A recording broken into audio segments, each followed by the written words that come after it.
Hey, sports fans, Coach Nick here, and welcome to the B-Ball Breakdown live show coming at you right after the show, after the Game 7, the first really immediate post-game show. I guess we had one the other day, but hey, exciting for a half at least, wouldn't you say? Lots of things to go over. I definitely want to hear from you guys and hear what's going on. And don't forget, if you want your question featured on the screen and me answering most of your questions, then Super Chat's the way to go. But let's do it for, 20, 30, whatever we have time for. It's on a nice Sunday afternoon over here in LA. So we watched the first game, right? A lot of things to go over, but you know what? Let's talk about Steph Curry. Breaks the record for most points in a Game 7. A lot of very big names were ahead of him. And, I think the biggest thing about Game 7s is, as a coach, you need to be concerned with, who are the players that you can trust will not get overwhelmed by the moment. And especially if you don't have any experience in Game 7s, it's easy to do that. I can remember playing in high school in the second round of the state tournament. We hadn't really ever gotten that far before, and it was just the second round. And I can remember the feeling of my hands didn't feel like they were connected to my arms. And I can remember going up for a rebound, a long rebound, and just stretching out and then trying to snatch it. And instead, it slipped out of my hands right to the other team layup. And that it went downhill from there. And I just remember there's a feeling that you can probably overcome with enough experience. And without that, it's not easy. So we had some players who really, really struggled that way. But Steph Curry was not one of them. Let me call up the box score real quick and go through some numbers here, because it was pretty amazing to see him just in the face of all of that, on the road, hostile crowd. Basically, you're not really your legacy in the line, but certainly this season on the line. And it's been a really troubling season. And we can't forget all the issues. First of all, the way it started with the punch. I think the punch probably affected the game as much as possible. Hey, there's Chris. We haven't seen Chris in a long time. You know what? Let me get the link here to Chris. We got to get him on the show. We haven't seen him in a long time. Let me copy that. So I'll talk and I'll tweet and I'll I'll email all the same time here. Where's my email link? But let me see here. Oh man, which one is it now? Got to find the right Chris. Uh-oh,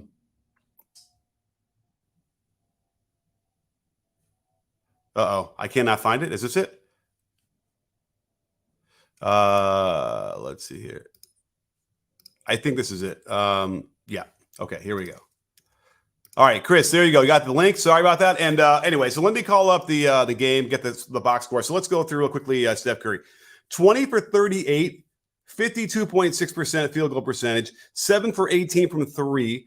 And 3 for 5 in the line. Again, there were some calls I felt like he probably could have gotten, and maybe other players do, but that's sort of the nature of his thing.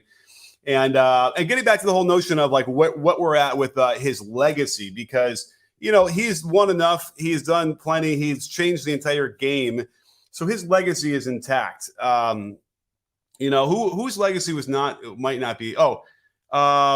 Who lost last night? I was just saying this to myself the other day. I'm going to look through the scores again. Who the heck was I thinking about? Was it yesterday? Let me look at yesterday's games. Miami, New York. Oh, maybe Giannis. Maybe Giannis's legacy was a little bit tattered. I did the video. It looks like everybody here watched it. If you haven't, you should go watch it. And then remember, I dropped the video today, which you should definitely watch, about AD's defense. It was pretty amazing. So it was there's legacies involved here. And Kevin Durant has a chance to save that. But last night was not great. And I know he came back from injury. I know it's a new team and he doesn't have a lot of chemistry with them yet. But there are a lot of times with this Phoenix game, Phoenix in that series in the first round, where he just disappeared. And he might have had the 29 points or whatever he had last night, but they were so quiet and ineffectual that I'm concerned. But I suspect that Kevin Durant will change all that in a game or two. We'll be reminded of that. Nonetheless, for Curry to do that in Game 7 on the road in a very difficult season is very, very impressive. Let's go back to what I was talking about with the punch in the beginning. I think it affected the whole team. And I think part of it was that Draymond generally has a certain edge to him, that he keeps everybody in line on defense and all those different things. And I don't think that maybe he felt like he could be that way this year, because maybe he was a little bit worried that he might go overboard and do that again. And that's an interesting, theory. I think there is some truth to that. But let's face it. Look, between Draymond, Curry, and Clay, like those are the three guys who probably played the craziest as far as a coaching perspective. And I think it's not like Steve Kerr can go to them and grab them by the shoulders and say, stop throwing those passes, stop shooting those shots, right? They've gone through way too much together. They have to kind of rely on the relationship and the chemistry and the basketball IQ. And there are times, I got to tell you, when we've seen this Warriors team this year where they have not looked like a very well-coached team. It's just fact. They have not looked well-coached. In this series, they have not looked well-coached. Not even talking about Game 6. Game 6, I think you can just throw that one out there, flush it down the toilet. I've never seen a collective group of mental anguish so paralyze a whole bunch of players all at the same time. It was crazy. But we got Chris. Let's bring Chris back in. We haven't seen him in a long time. What's going on, my man? Hey, how's it going? How's everyone? It's going. Great to see you. Great game today. Yeah. Are you happy with the result? I mean, the better team won. I guess you can say that. But I did like seeing the Kings team. I'm a big fan of Fox and Monk going back to college. So seeing them play at a high level in college and then in the pros was pretty cool. So I can't believe, Fox has really just become that guy. I mean, like they could not stop him. He, even with a broken finger, he was just nailing shots all over the place. I got to tell you, the first half, it felt like every time the Warriors got a stop, it was almost surprising to me. It felt like they got 58 points maybe in the first half, which is a lot, but not like crazy numbers. But it just felt like they were generating really tough shots. It felt like whatever the Warriors could do could barely hang on. The Kings had them, and they blinked, it sounds like. Yeah, I just think the Kings in the first half, they couldn't really gain enough separation. They'd be like 5 points ahead and then have a dumb turnover or foul. Like that Clay 3 at the end of the quarter, the second quarter. Just plays like that. They couldn't kind of extend the lead enough. I think the major thing was though, Mike Brown, he kind of played with fire today. He leaned on offense. He was like, hey, I'm going offense this game. And he went with Davis, which kind of worked in the first half, but it kind of killed them in the sense that he couldn't play Mitchell in those lineups.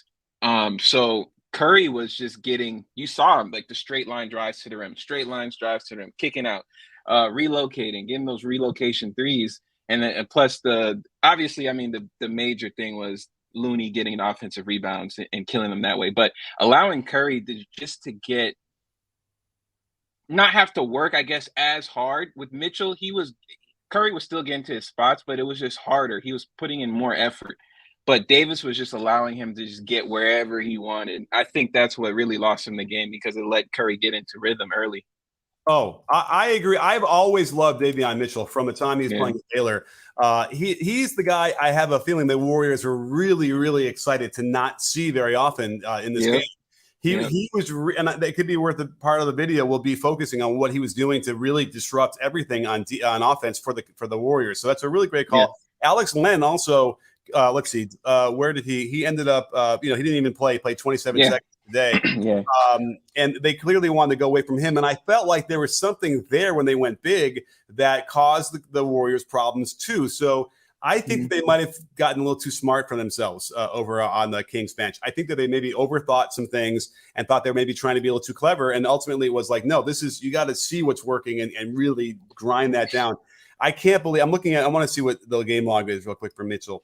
Mitchell played, he played 11 minutes they haven't Kevin Game 7. Game 7, he's got less. What did he play? Game 7, he played 8 minutes. And then in Game 6, he played 11, but then he was in the 20s, well in the 20s, all the other ones. Exactly. Really, really problematic. We have a couple of super chats. Let's get to those real quick before those get too stale. Best friend of the breakdown, Andrew Zhu. Thank you so much for being out there. Really love it. His first question here, and I see the other one earlier, but let's get to the Warrior stuff. Can Poole still be an all-star? What do you think, Chris? Maybe on another team. On this team, I don't see it. Do not see it. Oh, that's interesting. Here's my problem with it. I thought he was developing into something that would be like a Steph Curry light, or something in that vein. And, he's getting all the great experience last year to kind of continue to develop. And I don't know what happened, but he regressed, right? He's Yeah. He played like a young high schooler in this Yeah. series. He had a layup that he missed in the game 6. The one where it went like top of the backboard or whatever. It was Yeah, and by the way, crazy. it was a nice steal by him. And then he doesn't have to shoot it every time he's driving. Like, it's weird that he thinks he does, it looks like. And he ended up going off the one, and he actually had another step if he wanted to, but he was so hurdling himself. And I mean, it's the kind of thing you'd see a freshman in high school do who's a good athlete but doesn't know how to control that. And then even in this game, he got benched.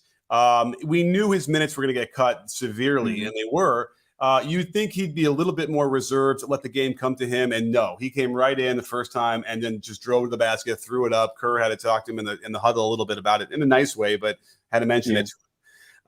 So I don't think he's getting it. I don't know what's in his head or why he's so conflicted with this, but he just needs to slow down. Yeah, maybe a new situation can help him out. Right. So do you think that maybe it's like the Draymond thing is part of that new situation? Yeah, and I mean, as long as Clay is there, he's not really ever going to start, right? So he just needs probably a fresh start somewhere else. Interesting. Did you see that footage from Game 6 where he came off the court in a timeout, and Draymond, wanted to give him a hug or whatever, and he just like pushed right away. He wasn't having it. Yeah, he was not hearing it. Nope, not at all. And by the way, you can see even at the end of the game here with Draymond, hugging the other team. Obviously, he's got a close relationship. I'm sure close with Harrison Barnes and everybody. I mean, by the way, I know Draymond a little bit. He is the nicest guy I've ever encountered in the NBA. I mean, there can't be more than 5 people nicer than him. But no, that's just the interesting thing about Draymond. Like, he's such like a fierce competitor, and he like totes the line between competing and then dirty plays and stuff like that. The way he yells, and I mean, most of the time, like they say, like he is right most of the time. It's just the way that he goes about it. But then, like, I find myself feeling kind of bad for him at certain points because I'm like, he is a good dude, but he's such an interesting player to root for and against. Well, he almost has to be a good dude then because he's not a great dude on the court, which is what you want. It's the Izzo factor, I'm sure, which is why I'd be a little bit worried if he was going to become a coach because I don't know if he's going to channel all of that Izzo rage and anger. I don't think so. I think he's got a little bit of a different perspective as the player that he can bring to a coach. But it does make me worry because a lot of times you revert to what you learned and how you were coached. And I think it's pretty clear that the way Izzo coaches, in those moments when he loses his shit and can't handle himself, those are real problematic. And I know it's enough. If you can see it on TV during a timeout, like whenever I turn on a game, he's doing it like more often than that, and that's an interesting issue. So, but I saw just the way he was just sort of giving everybody hugs and talking to people after the game. It just felt like, if you're going to be on his team and you're not going to accept that in a timeout coming off the court, then there's something going on that's weird to me, and I don't know how else to explain it. But fascinating stuff. How this game and then we have to now deal with the next round and what's going to happen. This is the Lakers Warriors. This will be very exciting. I don't think they've ever played in this. Wait, did the Lakers and Warriors ever play in this stretch with Curry? I don't think so. No. Yeah. No. So this will be really. And so we got LeBron and Curry in the West round. This is great. Obviously, we saw it in the finals all those years, but this is going to be really, really interesting. Yeah, that's going to be a really interesting matchup. LeBron's foot. We'll see how much of an issue it will be.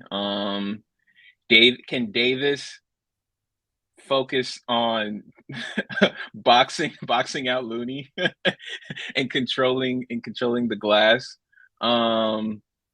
There is no answer for Curry, so you could just throw out whatever plan you have, just throw it out. It doesn't matter. I think what you said, I think going back from last year, the way to beat the Warriors, you have to outscore them. You can't defend them 7 games, however many games. You can't defend what they run, especially with Curry. You can defend it as well as you can. You can't get over the screen. Like, his release is too quick. He's going to get a good look. It is what it is. Like, I've come to accept it. No matter how good the defense is, if he gets any sliver of daylight, the shot's going up, and it's probably going to go in. What's funny is I actually liked the Kings' offense better, and the way De'Aaron Fox is scoring too. He had that same kind of like this. It's like he's just going to score. You better send 2 players or else he's scoring. But you're right. Like in some respects, it still doesn't matter because they have all that experience. They're gonna end up doing it. I'm trying to find. Let me just see the game logs. I want to see the advanced game logs for this series. What their offensive rating was in the 7 games. So right now the offensive rating was 117.8, 105, 113, 122, 116. In game 6, game 6 is an anomaly, 94.7. That's as low as they've probably been in the era of Curry, honestly. So they're a little bit all over the place. So that's the interesting thing. And let's not forget the Lakers had the second best defense in the league since the trade deadline, which I did the video on. Oh my! You know what? You ever do this? You ever have a text open and you hit the microphone by accident, and then it starts just writing everything you're saying forever, and you don't realize it? Yeah. That it just happened. But now how do I delete it all? Oh well, I guess there it is. Cut. Anyway, let's see. Look, Combo is interesting. He might want to jump in here. You want in? I'm just texting him. Anyway, so the Lakers have a defense that can offer some resistance to this Warriors offense, right? Like. In the paint or on the perimeter? What's that? On the paint, in the paint or on the perimeter? Okay. So, I mean, overall, the defense is extremely good. And listen, guys like Austin Reeves are pretty good defenders. Schroeder has been amazing. And that'll be the thing. Schroeder, I think, can give Curry some problems. They'll probably try and foul him out or get some fouls on him. Yeah, Schroeder's like screen navigation has always been pretty good. If I was him, I'd try to flop as much as possible on those screens to try to get some calls because I don't know. There's no way to get over them. Over them. Half of them are probably illegal, but here's the thing, and I got Andrew's super chat, and then we'll have some more super chats in a minute. Here's the thing about Schroeder. Oh, I just lost it. I had the idea. Anyway, well, you know what? Let's bring this on because I want to. It'll take too long. Andrew Zoo, another one. Thank you so much for the super chat. 2 of them. I really appreciate to start the show. Feels like AD will determine Lakers Warriors. That's another one. I think so. AD was a one-man wreck. Oh, I want to say one-man wrecking crew. I did the video today. I dropped. You guys should all check it out. Looks like everyone was doing that, but definitely check it out today.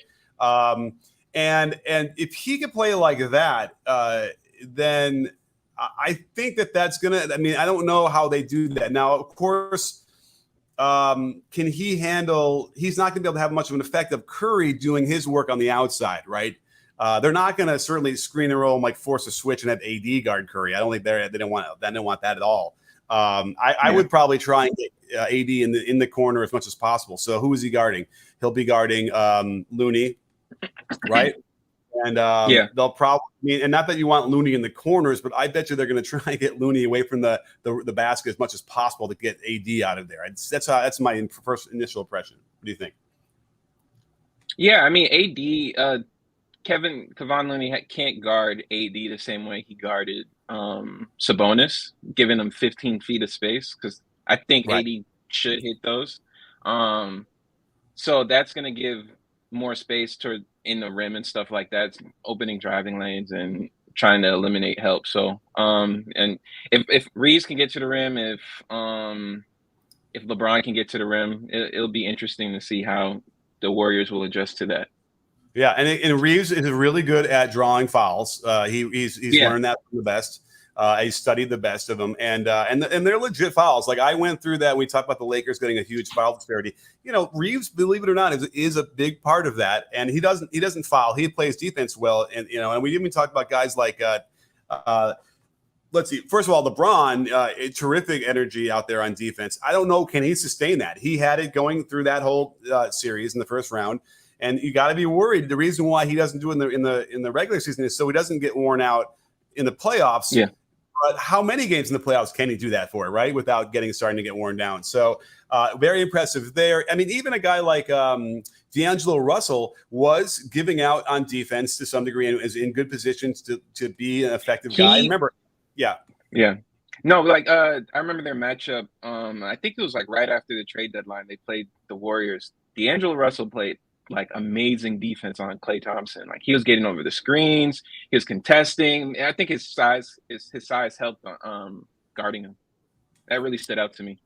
Yeah, he is big and he can be, and certainly his offense too. they were it's a combo wants to come in. His offense too, like in last game, was really important for them to start the game. He was really aggressive, and he can put the ball in the basket. He's also a really, really good passer. I don't think he gets a lot of credit for the passing, but he really is a good passer and has pretty good vision. So excellent passer. Yeah, so I would, they have a lot to offer. This is not a Warriors team that is, unbeatable, or, it was sort of, fortunate to some degree in certain respects that the coaching matchup was in much in their favor, that they could pull that one out. Otherwise, it would be the Kings playing the Lakers right now. So this is an interesting thing, and we have a super chat here from Obaid Knight. Thank you so much for the really generous super chat. Please tell me the Warriors can beat the Lakers. So yeah, can you tell me that? Can you tell him? I can tell him that, right? Yeah. Of course they could beat the Lakers. Right. Absolutely. I mean, they did just play 7 games. Yeah. Go ahead. No, I was saying, I mean, the Warriors did just come off playing 7 games. So I mean, they play what? Do they play Tuesday or Wednesday? Oh, probably Wednesday. I don't know. Here's what I'm going to say. I will bet you the Lakers will be a little flat, and the Warriors will come out looking really sharp in the first quarter, as it always happens when a team's got extra days off. So I can almost guarantee that. But when is the game? Tuesday? I'm checking right now. Ooh. You'd think they get an extra day, but geez, the show must go on. Wednesday. Wednesday. At 9. Wednesday. So that's important. That's actually really wait. Oh, come on, Chris.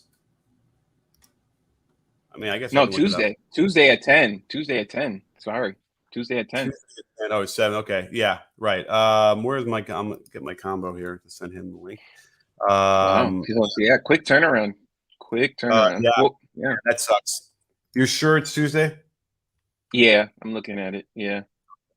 Let me see, Tuesday. Yeah, there it is, 7 p.m. My time. So that's going to be rough. That's going to be tough. You might see some conking in the third quarter for the Warriors. Oh my goodness, I guess it's that time of the day for you, huh? Yeah. Let me move the glare. Was it golden hour?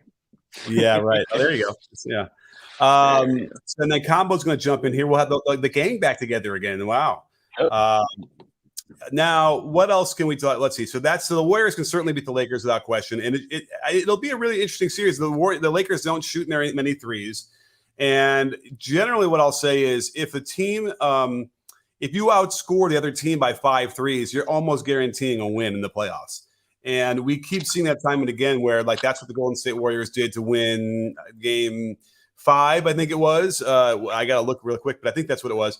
And that really is a big difference. If you can get a 15-point gap from behind the line, I don't know how else you make that up by trying to pound it inside. Of course, LeBron and he are a different pounding it inside version than anybody else. But you know what I mean. I think that's really where we're going to see the real determining factor. Yeah, versus the Warriors, I think the 3 keys to beat them.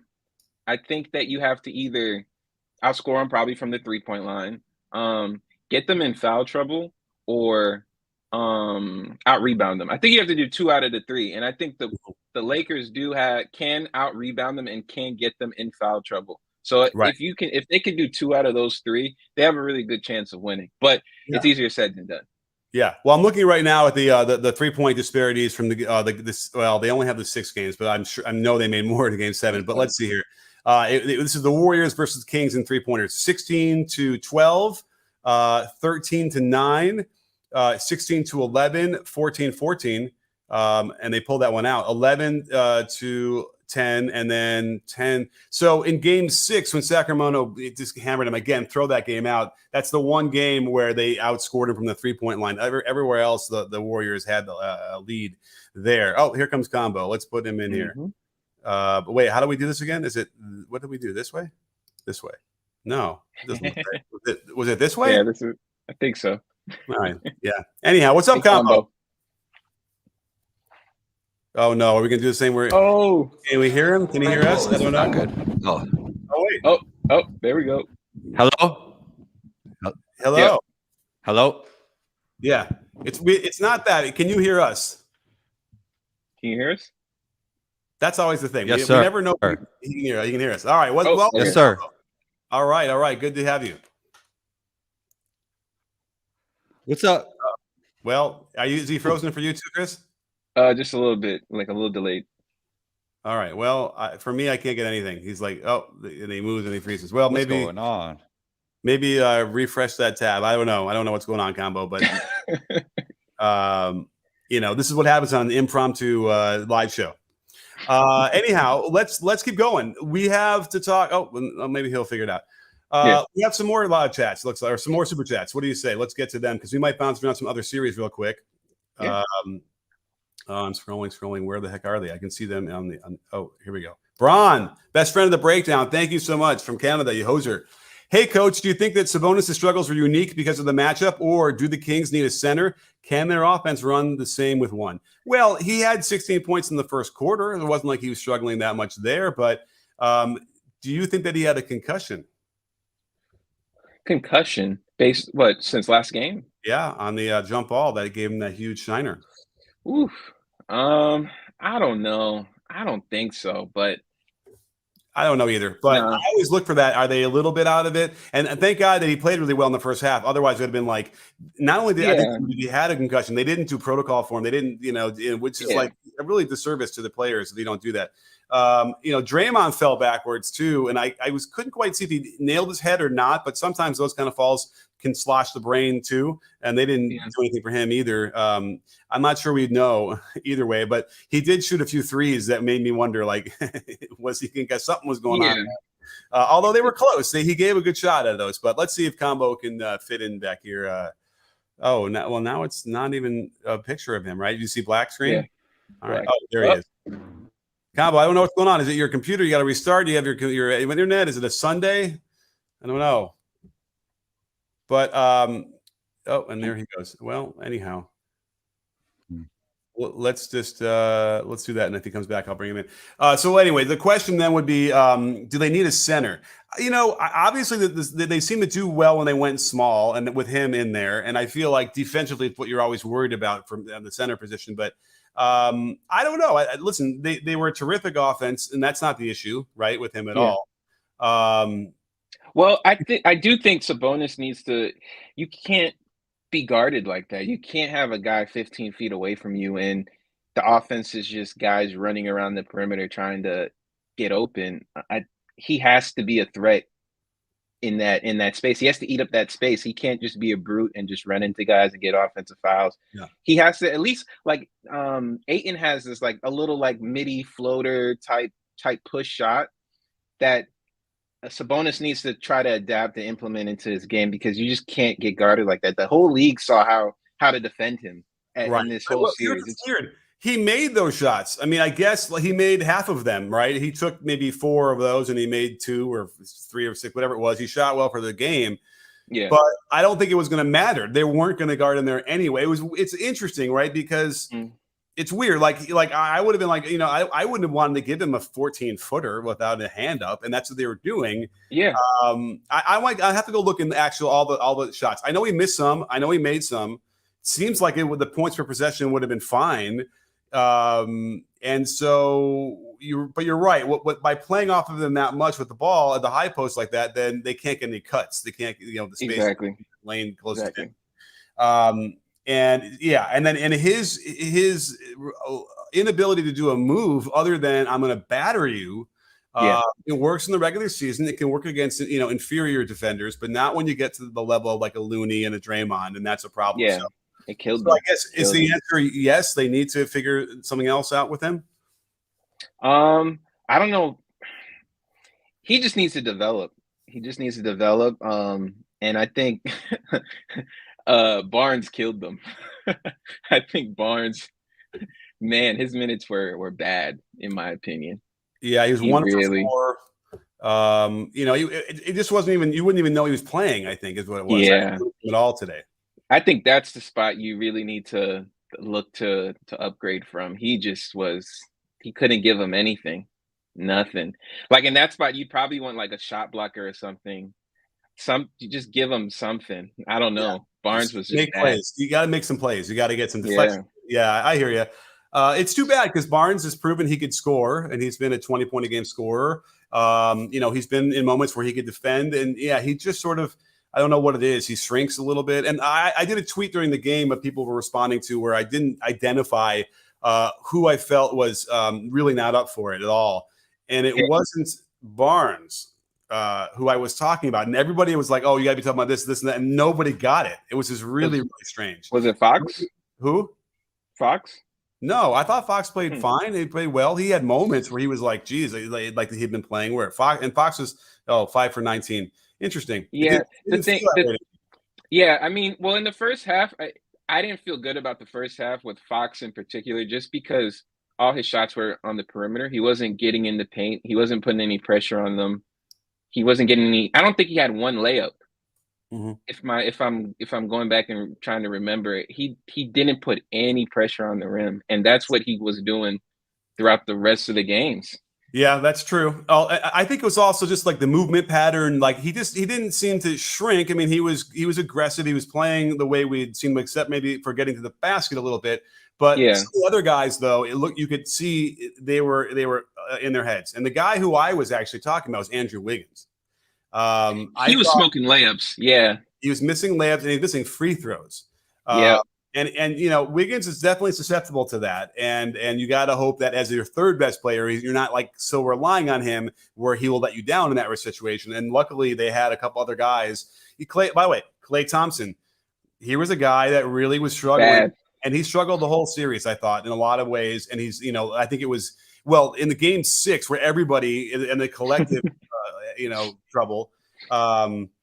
He didn't know to pick up in transition back to defense like a couple of times. And I don't know if he just didn't get sleep, if he wasn't regulated. There was something strange, and then it cascaded for everybody. It was like they didn't get their sleep, they didn't do their normal regimen, they take their, I don't know, whatever it was they didn't do or take to help their minds function properly.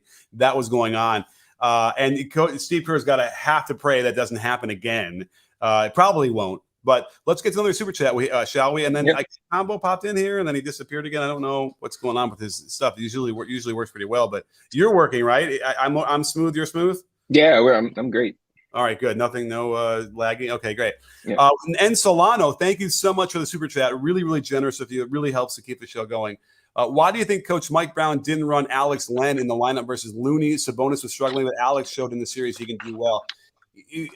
Again, they outthought themselves. I think that they wanted to do Terrence Davis. I think they wanted to go quick and sort of just not use Len. But I thought Len was really, was hurting them. He was setting huge screens. He was getting rebounds.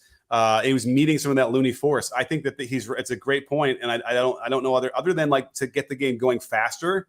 But that's not always the answer, right? Yeah. I just think he probably just liked the offense with Lyles going small and Davis. Lyles and Davis spreading the floor out, shooting the threes.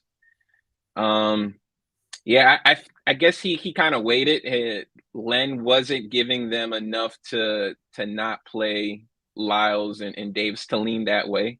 It wasn't so definitive to be like, hey, I should just stick with Len. Len wasn't giving them enough in that sense, in my opinion. Yeah, I mean, I think you're getting really worried. You got to trust your guys in Game 7, do or die. Yeah, get a little tight. As a coach. Yeah, tight. And you don't want to try stuff. And by the way, like he said something in the that they showed in the huddle that really really frustrated me. Let me get the quote real quick. I sent it to somebody. He said in a Game 7. As the game is slipping away, right? They're about to lose control of the game in the third quarter. He goes, they want it more than us. And I will say this from a coaching standpoint and a language standpoint, by introducing that idea, you're basically creating it. It's coming true by telling your players that that's what's going on. And by the way, that notion of they want it more than us, I think is ridiculous. Those guys were playing as hard as they could. Of course they want the ball. Of course they want to win the game. You know what I mean? But as soon as you say it like that in a huddle and everyone's listening to you, then you start to think, well, maybe do they want it more than me? And then that's it. That is what you end up screwing up. And it's weird because Mike Brown, I think, is a Positive Coaching Alliance member, and he should know all these things. That's not the way you want to motivate your team in a Game 7. You know what I mean? That's really interesting. I've never thought about it that way. Yeah, and it's it's a cliche, right? It's a cliche, but those are dangerous cliches, I think. I think that applies. I think every player probably takes it a little differently. I think some players probably take it the way that you said. Maybe they are playing us. Maybe they do want more than us. I think other players, it may motivate them. It may make them dive for the ball or try to get that rebound or whatever the case may be. Try harder. Yeah, maybe, but there's better ways to motivate. And I know that there Absolutely. are players out there that think that that's what they need, but it's only because they haven't been motivated in a more optimal way that will get them into a flow state, positive state of mind. All those things. Remember, it's the guys that the randos that end up like nailing shots, like Terrence Davis in the game 6, for instance. Yeah, there's no pressure on that guy, right? He's just playing, he's happy, whatever. I'm letting it go, and so as a result, he does really well. Versus when you put the extra pressure and you're not in a comfortable, relaxed, balanced state, it's harder to perform that way, and that's what we see all the time. Let's try combo again. Are you there, combo? It looks better. We're here. All right. Yeah. Although you're still. What's up, guys? Well, I can hear him. You sound I'm good. lagging. Hear you. Yeah, but we can hear you. So that's the thing. Yeah. What's going on? So we have some more super chats. Well, and what we should get to, because the next one wants to talk about Giannis. So I'm going with the internet issue with combo. If you ask me, Chris, you're in that tech area, right? About what specifically? About what's wrong with combo and why he keeps lagging. I'm going with the internet. Oh, I have no idea. I don't know. Although maybe he's got too many browser tabs open. I don't know. But Brian Holiday, thank you so much. Really generous super chat. Really appreciate it, Brian. I know you. Giannis is not your cup of tea, but how would you build around him if you had to? So listen, I don't want to make it seem like I know a lot of Giannis fans earlier in the year when he had the 51-point game. I did a video and it was 85% in just awestruck about what he could do, dominant wise. And then I had to show where he throws the ball out of bounds and almost loses the game. Like you're not going to ignore that. It's part of the game. But everyone was so triggered by that. I almost think I might have lost a lot of followers or subscribers on it. But I think this has always been the worry for me was that, the regular season is the regular season. He did win a title, so I can't take that away from him. I can't say that he can't do it. But there is a skill deficit there that sometimes will rear its ugly head in the certain matchups where all of a sudden you realize that if you play the acoustic version of the Bucks, it's not as good as when they got all the amps going and all loud music. You know what I mean? Yeah. So what would you do, Chris? And then combo, are you here? I'm here. All right. So Chris, tell us what you do, and then combo hop in here after he's done. Well, specifically to Giannis or the team? What would you do? How would you build around him? So, I mean, you would probably want ball handlers and good decision makers around him, and obviously shooting. So, but their team is, and I think they do have some of that, but their guys are old. They have old dudes on the perimeter. Like really old dudes, and they need to replace them. And I was listening to a podcast the other day. They mentioned how the Bucks haven't really hit on any of their late draft picks. So they haven't really gotten any young guys who could give you some type of minutes that can defend or shoot or anything like that. So, they traded the guy like Jordan Nwora, the shooter. He's gone. Right. They traded 5 second round picks for Jay Crowder. Didn't play. Right. You have Middleton, who may not be a draft pick, I guess, right? Yeah. No, he was traded. He was a trade. Grayson Allen was drafted by them, right? No, he was drafted by Utah, traded to Memphis, and then traded again to Milwaukee. Well, that's not terrible, but I hear you. Combo, what do you think? How would you build around Giannis? Shooting, defense, youth. I think he's one of the guys in the league you can build around because he's one of the top 5 to 7 players. I'm with Coach Nick. I'm not as high on him as others, and I never have been. Like Tatum's another guy that I'm not as high on as others, but they're both great players. And, I think he is one of those guys. Obviously, it's proven. Like, you could build around him and win a championship. The proof is in the pudding. So he proved me wrong. But I agree with Chris. You definitely need more youth. And then injury was a huge thing here. Like, if Giannis never got injured, and I think Heat was just a bad matchup for them. I think if you almost play against any other team, you probably win the series. The Heat coaching staff is just on another level, in my opinion. That is true. That is true. And by the way, my thoughts are out to Coach Bud and what he went through with that tragedy with his brother. I feel absolutely, about that. Absolutely. And in fact, I used a close up of him where it kind of like he was crying, and he probably was crying. Was in the middle of Game 4, and I feel terrible. We just didn't know until later. But there's no question that the coaching thing was an issue. I don't know if Coach Bud's going to survive this. I think this might be the end of the line, because remember, he was going to be fired after being down 2-0 to the Nets in 21. And a couple inches of a foot by Durant would have probably just done it. And then they go on and win the whole thing, though. It's a very dichotomous thing. It's hard to wrap your head around that when you go from about to be fired to like you're hoisting the trophy up, but the issues are still there. So obviously what you need to do with next to Giannis is another elite scorer. You need an elite scorer who can score the perimeter. Yeah, like Chris Middleton. Chris Middleton is an elite scorer when he's in shape, fully healthy. You need an elite scorer. Yeah, like Giannis is at this point, like he's a capable initiator, but he's better as a finisher. So if you have like an elite initiator of offense to allow Giannis to just play his game, basically downhill, on cuts and stuff like that, punishing switches and smaller guys, like that's what you really need. That's what Giannis really needs. Yeah, I think that they're asking Middleton to do too much on offense. And by the way, I love it. It's great. He's been able to sort of handle it, but I think it's just too much for him and in his mindset. And I just think that they need somebody more elite than that. And then all of a sudden that team is very difficult. Right. That I actually in my mind's eye picturing some version of that alongside Giannis. That works for me more than it does here. The back thing was an interesting thing because I was looking for it. I'm looking for like where is it affecting him, and it just he's Superman. I guess he could move. He moved well, and there were some turnovers. It's the post up stuff. It's all the stuff that I showed. I'm gonna have to take some of that in micro content out of my video to show like how many turnovers he had in the post. It's like you can't do that, and he did that all season long.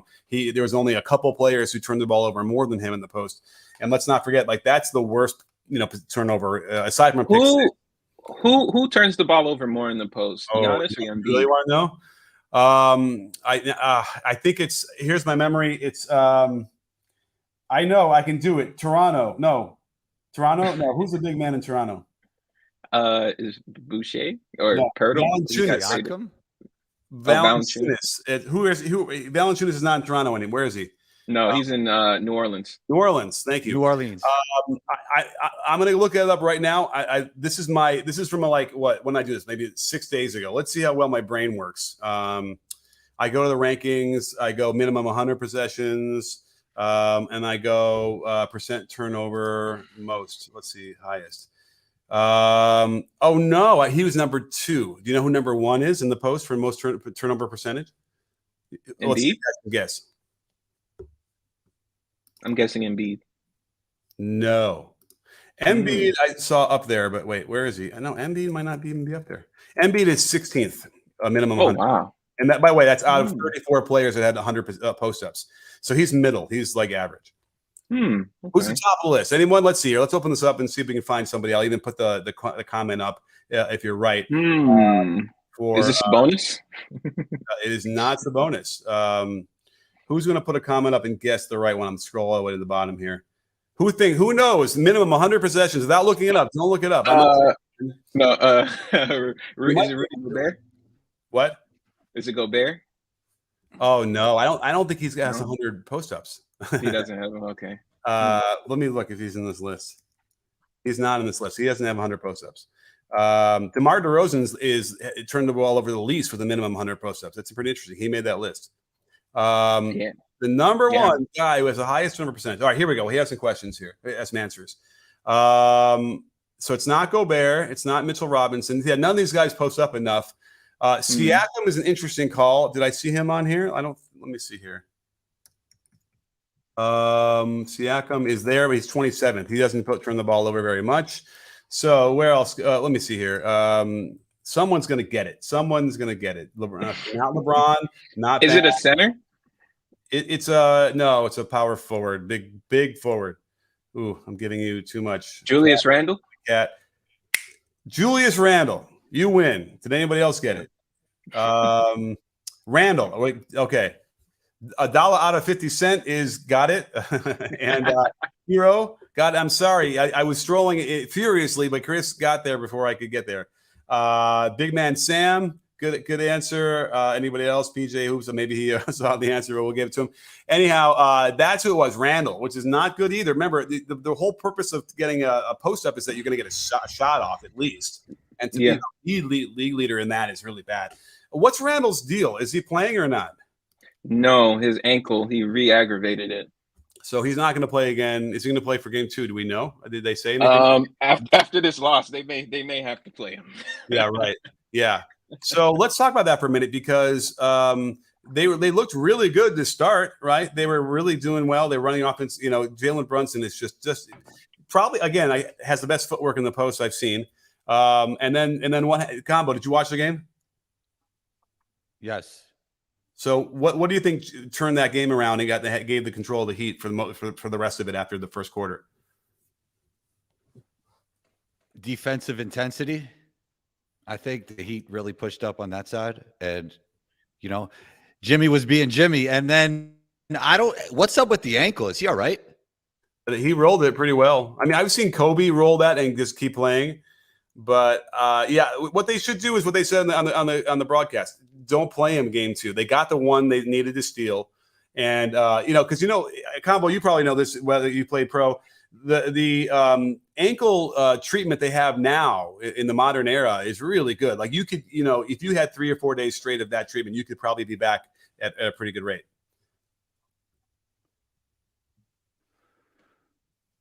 Or not. Wow, is he that last? The video is messing me up right now. Wow. I mean, okay. Wait, well, all right. Well, can you answer? No? Are we that far behind? Say that again. Say it again, Coach. So the question was, what turned it around? Right? No, you talk about defense. What did I say, Chris? Now I'm forgetting. No, can Jimmy Butler play with the ankle? My God, my brain. With the recovery, with all the technology nowadays. I think so. I think actually, an ankle is a tricky thing. And sometimes your ankle could even be a little bit swollen, but you don't lose that much performance. I think I've been there before. Once you start warming up, you don't feel it as much, in my opinion. Yeah. Now, if it's like a grade 3 sprain, if it's like a grade 3 sprain or something crazy, then it's going to be tough. But I think that he'll be all right. I don't know if he had all of his weight coming down on it, and then when he rolled it, it did roll. But a lot of times, what really is the problem is that you come down with all your weight. I wonder if he kind of got enough of it off where it was a 1 or a 2, and so he'll be okay. Yeah. He was moving. Do you guys think that? Do you guys think? I'm sure he's going to want to play, but do you guys think the Heat will shut him down since they got a win already? They should. If they don't, then it's a mistake, I think. He's too important. He probably doesn't. All right, let's get to some more super chats. We got a bunch of them real quick. Obey Knight, again, thank you so much for another super chat. Really appreciate it. Love the Nuggets pick. Hope for more Nuggets videos. Well, without question. And I got to tell you, that was my pick on Twitter. Someone asked me before the game 1. I'm like, I got to go with the Nuggets. But Combo, you know this. I talked myself into the Nuggets a week ago, 2 weeks ago. I don't remember what it was. Their defense looks terrific, and again, we got a chance against a good offensive club in Phoenix. They were taking them out of stuff. They were scoring. I mean, Jamal Murray is that guy. He is that guy. No more bubble Murray. This is a real deal here. I don't see how anybody stops the Nuggets at this point. Mm. Yeah, and I think it's tough for CP3 to slow down Jamal Murray. I mean, that's the matchup at times, right? We talked about Denver a lot on the last live show. Their defense has been great. Aaron Gordon has been such a great fit. That first quarter, the biggest takeaway to me was the first quarter, because the Nuggets were obviously a way better team, but the Suns were up by 2 just because Kevin Durant is absolute cheat code. But you could tell over the course of the game that there was no doubt the Nuggets were going to win that game, even though that they were down after the first quarter. Absolutely. Yeah. Durant hit some tough shots. Like the shots he was hitting were just insane. But if you watch that game, even though you were down, you felt like the Nuggets were just a way better team, right? Even though they were losing after the first quarter. Yeah. Well, we have another super chat here. Nikhil, Nikhil Attar, one of the original friends of the breakdown. Great to see you. Great to have you out here. Thank you so much for super chat. Really generous. He says internal motivation is better than external. If players are taught to pull themselves up, tell themselves what they need to hear, they'll be more likely to do it. Now, this is a response to what you're saying. I don't know, Combo, you heard that part of the conversation earlier, but I was criticizing Mike Brown for saying they want it more than us in the huddle. And I just think that it's a self-fulfilling prophecy. When you say things like that, they don't really mean anything. It's like, if you need to tell them to do something, have it be specific. In fact, I would ask them, and maybe he does, we don't see that when they were recording, whatever, but I'd much rather, as a coach, be like, what's going on? You tell me. Why are they getting all those rebounds? And by the way, a couple of them we saw, I'm kind of against the traditional box out where you turn your head away from the ball, try and find the man, armbar, pivot. And I saw a number of those rebounds given up because Sabonis was trying to do that. Instead of just going for the ball, lo and behold, Mark Jackson must be on my Twitter feed because he started saying the same thing, just go after the ball because he knows. By the way, because that's what Looney is doing, and at some point, it's not working if you want to do a traditional box out. So you just try that. Try going after the ball. Don't take your eyes off. Because by the way, I don't have a problem with anybody boxing out. The guy's next to me because I'm already in position because I'm playing good defense positionally before the shot goes up. So then I can push back. I can have my arms, whatever. That's great. But do not take your eyes off the ball. That's what, like with Kevin Love, someone yelled at me like last week saying, well, you go watch Kevin Love in his heyday. You'll see him traditional boxing. I'm like, no, you don't. And it took me 5 minutes to find like 5 or 6 clips of him. He doesn't ever find the guy pivot. He never takes his eyes off the ball. And that's all. That's the biggest thing that I could ever say about rebounding. Yeah, it's true. But the internal, external thing, I think Ben Simmons should take some of that advice. Yeah. Well, by the way, maybe he needs somebody because like Doc Rivers did the same bullshit when he was with the Sixers, where like he clearly was out of it. He didn't really want to practice, so he's like, I'm gonna put him in a drill so he can fail. I can scream at him and then kick him out of the practice. Like, what, that was an old school version of a thing where, and he knew that was going to happen, right? He already knew. So like, what are you trying to do? What is the goal? Is the goal to destroy your relationship more, get him farther away from the team, get him farther away from any possibility of ever playing for you? Okay. That's the result. That's what you were doing. There's other ways that you would absolutely need to use with Ben Simmons if your goal is to get him on the court playing as well as he can. You know what I'm saying? And I think that sometimes at certain age of coach doesn't understand that. And they think that like, we're just going to embarrass him and we're going to, publicly humiliate him. And that's going to somehow intrinsically motivate him. And it's just a failure is really what it is. Yeah, absolutely. All right. Combo is not only blurry. Are you with us though? I'm here. All right. Yeah. He's a little out of focus. That happens at the end. Usually his camera gets tired by the end of our shows and then he gets out of focus. But I got to go soon. I got to go to a goddamn barbecue. So I got to go, believe it or not. Someone's holding a barbecue at like 5 in the afternoon. I don't understand. Can you send some food? Can you send us some food, some leftovers? I can do that for sure. You want me? Wait, is it that plate? Okay, Combo? Is it? Are you trying to? Do you need food? No, I'm okay. I just, maybe I'm like selfish or something, but I like to eat even when I'm not hungry. Is that a thing, or is that just me? I just want to make sure because, like, if you need food, then let us know. We'll take care of you. It's barbecue. Okay. You want, barbecue. Coach Nick, you don't have to ask me twice. What's your Venmo? Send your Venmo in the comments. Someone will. All right, we got 2 more. We got Carabo. I think it's Carabo the last one. All right, let's do the last one here, and then I got to wrap it up. Giannis is still one of the most dominant players, but his issue is that the same combo of personnel and scheming that worked against him 4 years ago still works today, and that might never change. That's actually as good as anybody can say it, because I got to make it clear to everybody. He is the most dominant player we've seen. He's like Wilt Chamberlain if they allowed Wilt to dribble. That's basically what he is. Now, that said, Wilt had a beautiful kind of a turnaround jump shot off the glass that Giannis doesn't really have. But Wilt also had kind of a weird jumper too, and he didn't really shoot from the outside and all that stuff. So, but that's what Wilt would have looked like, I think, if they let him dribble. And by the way, apparently he could dribble, and they just simply would not let him do it. But I would suspect he needs to, because I'm not like I'm gonna say he needs a better handle because he can handle the ball, but like I can't get out of my mind that steal that that Lowry got when he brought the ball up in the fourth quarter and he dribbled the ball, picked it up at near half court, and then Lowry just knocked it out of his hands and and then Jimmy got the dunk, right, in game 5, right, or whatever, game 4.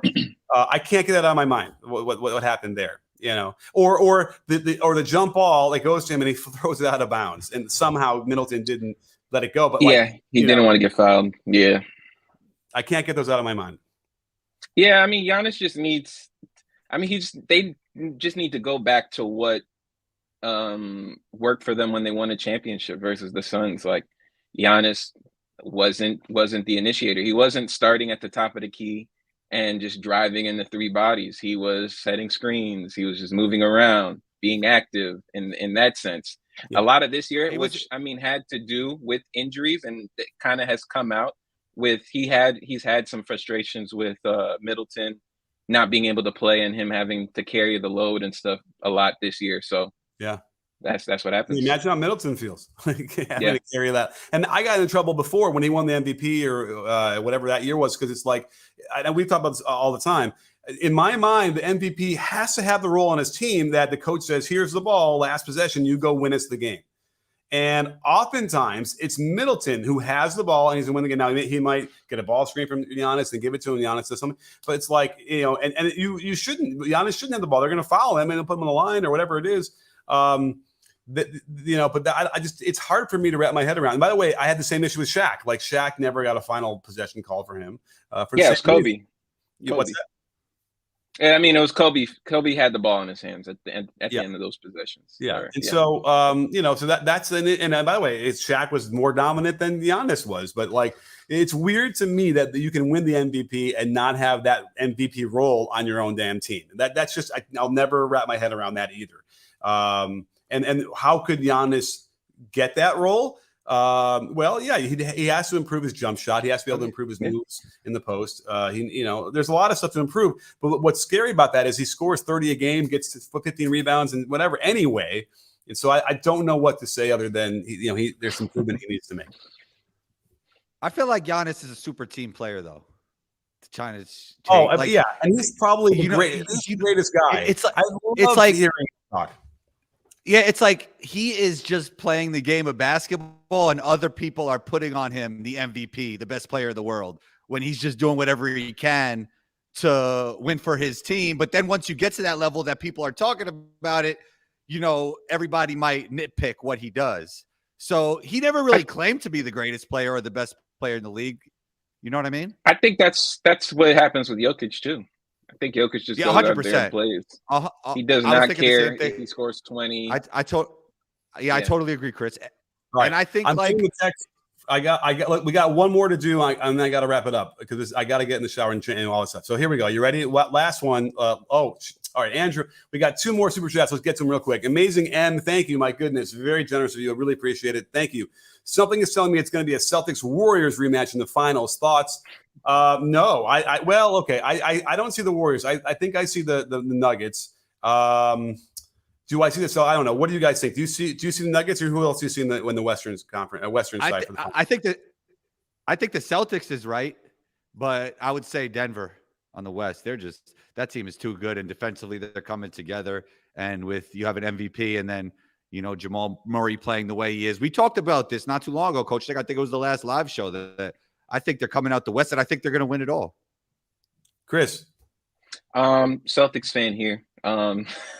Hopefully, it's their conference to lose at this point. They have the best team. Everyone's healthy, so I feel like they should be in the finals. And good luck in the West. I have no idea who's coming out.